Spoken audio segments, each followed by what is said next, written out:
सुद्धा माझ्याकडे video shooting आहे की सरपंच सासरे वारंवार येऊन मला टॉर्चर वगैरे केलेलं आहे. तसंच माझ्या कुटुंबावरही अन्याय केलेला आहे. उपासमारीची वेळ आहे माझ्यावर आलेलं आहे. आणि मी मागासवर्गीय असल्याच्या टपकात ठेवून त्यांनी मला जातीवादीसुद्धा माझ्या हातून चहासुद्धा मिटिंगला घेत नाहीत हे सुद्धा मी मॅडमना कळवलं होतं. तरीसुद्धा मला मॅडमने ग्रामसेवकबाईने दाद दिली नाही. सरपंचाने शिव्यागाळ केलेल्या मला खाली बसण्याची वागणूक मिळाली. मी पदापासून मला पदावर काढून खाली बसवले. तरी प्रशासनाने अजून कुठलीही माझी भूमिका घेतली नाही. माझे नाव अशोक आनंद कांबळे. बोलोली ग्रामपंचायत मी गेले 5-6 वर्ष कामाला होतो. मला सरपंच सासरे व सर्व बॉड्यांनी मी कायदेशीररित्या कामावून कमी केले. मी यापूर्वी अपील दाखल केली होती. शिवबेडेंच्याकडे अपील दाखल केले असताना मला कुठल्याही प्रकार न्याय मिळाला नाही. 25 तारखेला मी त्यांच्याकडे अपील दाखल केले. 1 तारखेला माझ्या सुनावणी वगैरे घेऊन त्यांनी मला 1 तारखेला मी त्यांच्याकडे म्हणणं दिलं. पण म्हणणं देऊनसुद्धा मला अद्याप कुठल्याही प्रकारचं त्याने कुठलेही हे पत्र निकाल दिला नाही. त्यामुळे मी 20 तारखेला कलेक्टर साहेब शिवसाहेब यांना स्वतः भेटून मी त्यांच्याकडे उपोषणाचं लेटर कामगार आयुक्त कार्यालयाकडे सुद्धा लेटर देऊन कुठल्या प्रकारे माझा अद्यापही न्याय मिळाला नसल्यामुळे मी कुटुंबासहित मरण उपोषणाला बसलो आहे. तरी मला काल यांनी येऊन भेटून गेले. माझ्या जे लेखी मागण्या आहेत ते अजून अद्याप मला कुठल्या प्रकारच्या मागण्या न्याय दिल्या नसल्यामुळे मी अजून मरण उपोषण काही मागं घेत नाही. तरीसुद्धा माझ्याकडे व्हिडिओ शूटिंग आहे की सरपंच सासरे वारंवार येऊन मला टॉर्चर वगैरे केलेलं आहे. तसंच माझ्या कुटुंबावरही अन्याय केलेला आहे. उपासमारीची वेळ आहे माझ्यावर आलेलं आहे. घरात माझं छोटं हॉटेलसुद्धा होतं. त्याच्यावरती गाव लेवलला सुद्धा माझ्यावर अत्याचार केलेला आहे. तरी प्रशासनाने अजून कुठलीही माझी भूमिका घेतली नाही.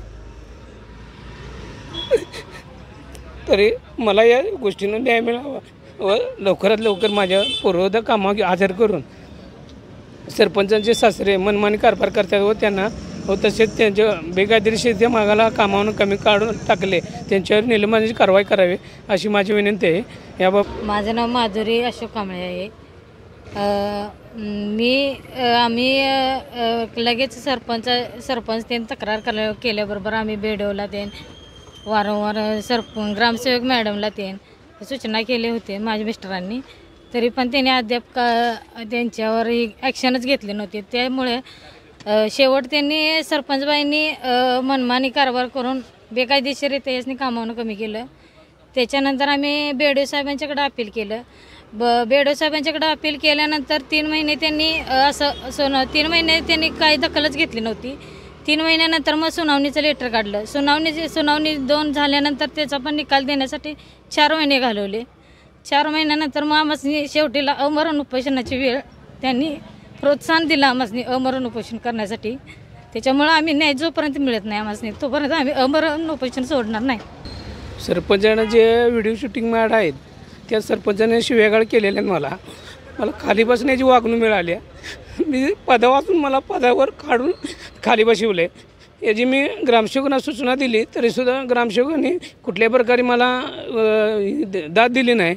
परत माझ्याच खुर्चीतून मला दमदाटी करून आणि त्यात व्हिडिओमध्ये शिवाजी भाटे सदस्य असते त्यांनीसुद्धा शासकीय कामात अडथळा आणून माझ्यावर तू कामावर यायचं नाहीस लेखी मागायची नाहीस ह्या उद्देश मला कामावर परत तू घरला जा हे उद्देश केले. कारण मी मागासवर्गीय असल्याच्या टपकात ठेवून त्यांनी मला जातीवादीसुद्धा माझ्या हातून चहासुद्धा मिटिंगला घेत नाहीत हे सुद्धा मी मॅडमना कळवलं होतं. तरीसुद्धा मला मॅडमने ग्रामसेवकबाईने दाद दिली नाही. शेवटी त्यांनी माझ्या म्हणजे उपासमारीची वेळ मला कामावरून कमी करण्यासुद्धा त्यांनी मला दखल दिली नाही. शेवटी मला कामावर काढल्यानंतर आता कुठल्याही प्रकारची माझी कोण दाद घेत नाही.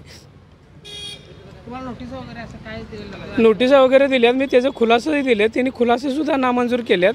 माझा पगारसुद्धा 1.5 वर्ष मागताना तू काय बेडव पडलास का अशा भाषेत मला त्यांनी उत्तर दिलेलं आहे सदस्य व बॉडीने. वारंवार मला कुठलीही अंगणवाडीचा दरवाजा मला तिने सासऱ्याने सांगितले की तू कट केलेला अंगणवाडी दरवाजा घराकडे नेऊन ठेव आणि तो दरवाजा नाही ठेवला म्हणून आणि सदस्य सहीला घरला गेलं नाही म्हणून सरपंचांच्या सासरे यांनी सांगितलं सरपंचांना की त्यांना कामावरून कमी करा म्हणून. शेवटचं नोटीस दिलं मला. 3ही खुलासा दिलेत मी. पण मला 1.5 वर्षात पगार दिला नव्हता. मी शिवसाहेबांच्या यांच्याकडे मी लेखी मागणं केली, परत तोंडीसुद्धा सांगायलो तरीसुद्धा मला तिने तोंडी का सांगितलंस आणि सदस्य यांना उद्धट बोलतोयस हा त्याने प्रश्न मलाच उत्तर नोटीस काढलं.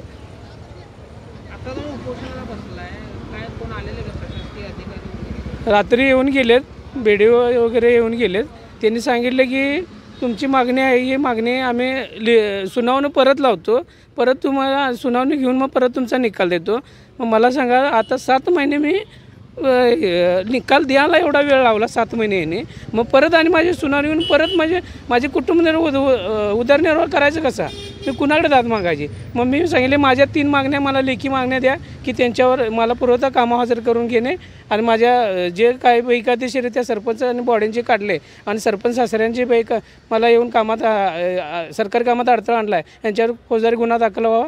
ह्या मागण्या लेखी स्वरूपात मिळत असेल तर मी उपोषण मागे घ्यायला तयार आहे.